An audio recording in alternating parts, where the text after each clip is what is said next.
bagaimana Romo dulu SMP. Romo tinggal di kampung. Kemudian satu kampung itu hanya satu sekolah SMP.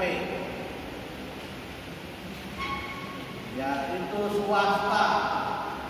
Namanya SMP Gaya Baru. Tidak ada pilihan, ya. Dan mutu sekolahan itu tidak ada. Jadi kalau kalian itu SMP sekolah menengah pertama, ya, kalau di Romo dulu itu SMP sekolah mikul pacul. Iya, karena setiap anak itu dibagi lahan, kira-kira ya lebarnya 2 kali ini panjang begitu. Dan itu harus bersih, ditanami singkong. Kalau lahan itu bersih, singkongnya subur, nilainya bagus ya. Kalau lahannya belukar, singkongnya nggak subur, nilainya jelek. Nah itu. Lalu nanti pada saat panen itu dibongkar, dijual untuk pesta perpisahan. Nah, itu aja. Maka dari itu Romo menyesal sekali. Kenapa dulu tidak sekolah di Saperius? Ya, dulu itu dari orang tua ada pertentangan. Ya.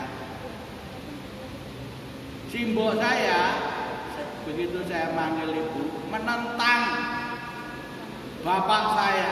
Bapak saya maunya saya sekolah di asrama Darussalam Kutabumi.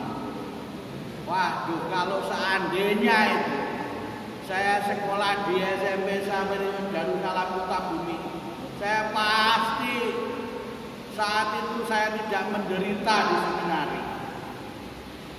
Saya di seminari itu menderita luar biasa. Karena apa? Nilainya itu 3, 4, 5, 6-nya itu hanya beberapa aja. Benar-benar gak bisa apa-apa, stres Romo. Sudah mau keluar. Karena apa? Karena merasa diri paling bodoh. Romo Kursmarianto dari SMP Saperius ini, Romo Pit itu sekelas dari SMP Saperius Metro, dan lain-lain dari Saperius, ya. Maka kalian itu sungguh-sungguh bahagia, beruntung dan bersyukur bisa sekolah di Saperius. Kalau kalian itu tidak bersyukur, tidak beruntung, itu sungguh-sungguh menghina Romo. Iya, karena Romo sendiri tidak bisa sekolah di Saperius. Sedih sekali. Boro-boro dapat pelajaran agama Katolik dari SD kelas 1 sampai SMP kelas 3 agamanya bukan agama Katolik. Ya. Maka dari itu, tetapi saya berjuang, ya, berjuang harus jadi the best. Apa ya the best itu? Terbaik. Ya. Pada saat guru agama itu Muslim itu tanya, saya tengok belakang, kanan, kiri, nggak ada yang jawab. Saya pikir-pikir saya mau tunjuk jari apa enggak, tapi saya nggak bisa nahan diri, wong saya tahu saya tunjuk jari. Lalu gurunya bilang apa? Lihat itu yang tunjuk jari itu agamanya apa? Saya jawab, benar. Pada zaman itu tidak semua anak itu lulus. Jadi pada saat Romo itu jumlah kelas 42. yang lulus hanya 19 karena ujiannya gabung dengan SMP Negeri Kota Gajah. Pada saat itu saya diajak teman-teman, "Bas, ayo lihat pengumuman ujian." Enggak lah, Romo bawa keranjang mau ngarit. Buat apa lihat pengumuman? Dengan sombongnya Romo katakan apa?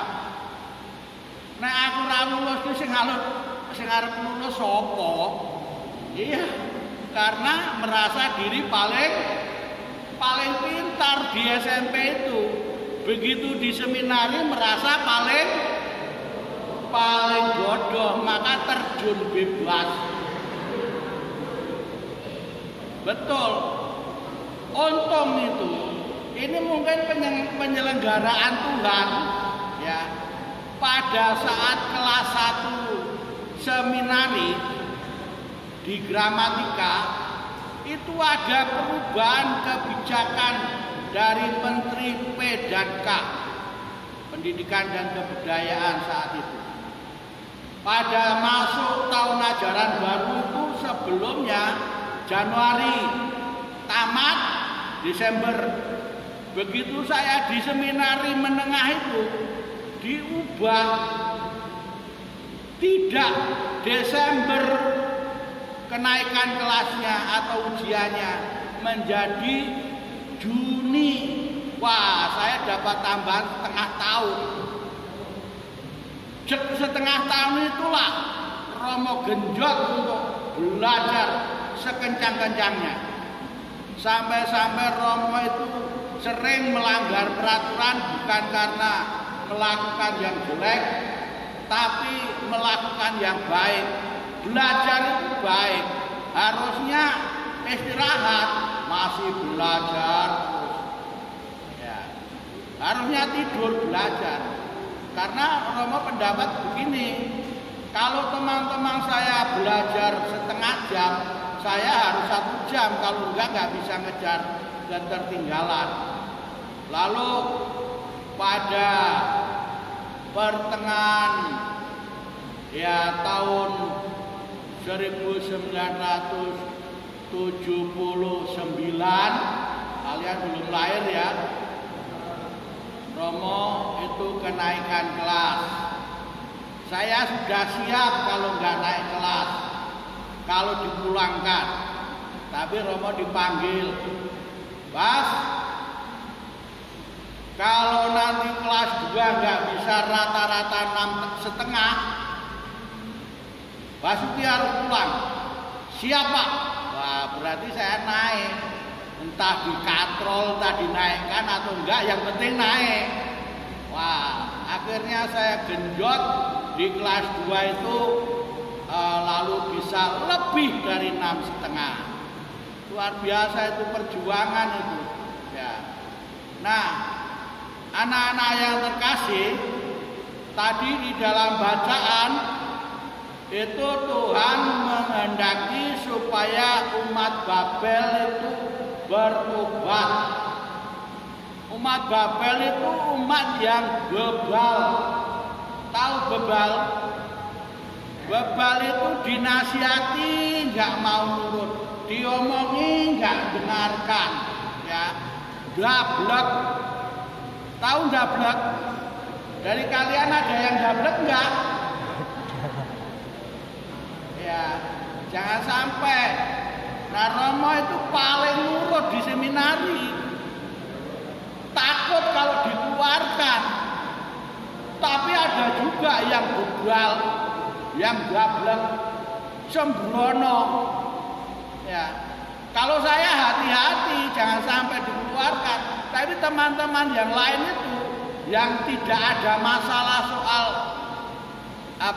pelajaran, itu suka-sukanya. Saya sedih. Maka dari itu saya juga sedih kalau kalian itu mentang-mentang pinter lalu enggak gablek, bebal kayak itu orang-orang. Ada Nabi Yeremia itu nabi yang asli.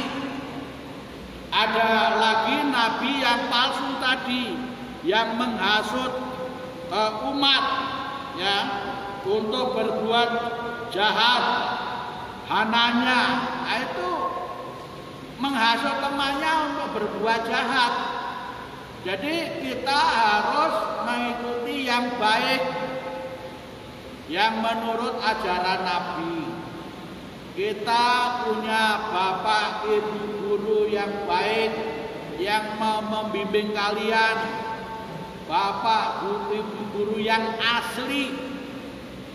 Karena ada nabi yang tidak asli, anaknya itu yang menghasut pada perbuatan yang tidak baik. Yeremia mengajarkan supaya hidup yang baik. Maka saya berpesan sama adik-adik semua ya, jangan sia-siakan waktu kalian. Belajarlah dengan sungguh-sungguh ya. Pada akhirnya Romo di seminari tinggi itu ya selesai dengan baik karena sudah biasa untuk belajar dengan tekun. Anak yang cerdas kalah dengan anak yang tekun. Kalau tekun itu tidak akan lengah, kalau cerdas bisa lengah ya. Maka dari itu jadilah anak yang baik. Tadi dalam bacaan Injil, Yesus juga mengubah apa? 5 roti 2 ikan, bisa untuk 5.000 orang lebih. Berarti ada kuasa yang membuat mujizat. Romo juga percaya pada mujizat Tuhan ya, bahwa yang tidak mungkin akan menjadi mungkin. Itulah mujizat itu. Romo juga begitu, percaya pada mujizat. Kalau kita sungguh-sungguh mempercayakan diri pada Allah, Allah akan membuat hidup kita yang tidak mungkin menjadi mungkin. Apakah kalian itu bisa menjadi dokter? Bisa ya. Bisa nanti yang cita-cita jadi guru, bisa jadi guru. Bisa jadi anggota DPR, bisa jadi bupati, jadi gubernur, siapa tahu dari antara kalian ini jadi perawat, bidan ya, bisa. Asalkan kalian sungguh-sungguh berjuang dan Allah akan melipat gandakan perjuangan kalian. Saya harap tahun ajaran ini sungguh-sungguh semua tidak ada yang sakit, semua sehat, amin. Bapak Ibu guru juga rajin mendampingi kalian, mereka juga bersemangat, amin. Orang tua kalian juga cari rezeki dan juga lancar, diberi banyak anugerah, amin. Siapa yang pernah atau sering mendoakan orang tuanya?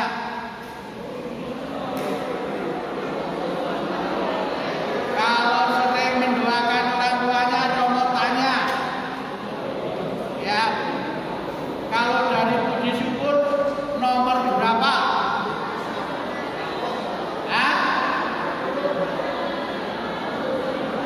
Berapa? Oh, masih buka ya.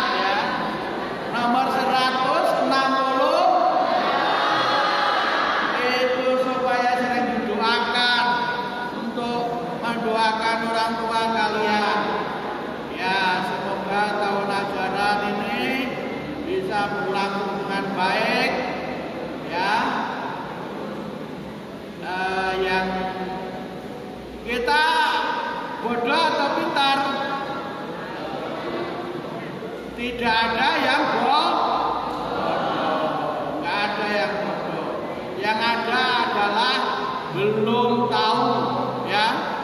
belum tahu. Kalau kalian belajar pasti akan bisa. Nah, karena itu semoga Allah menyertai, mendampingi perjalanan kita pada tahun ajaran baru ini. Tuhan memberkati kita. Amin.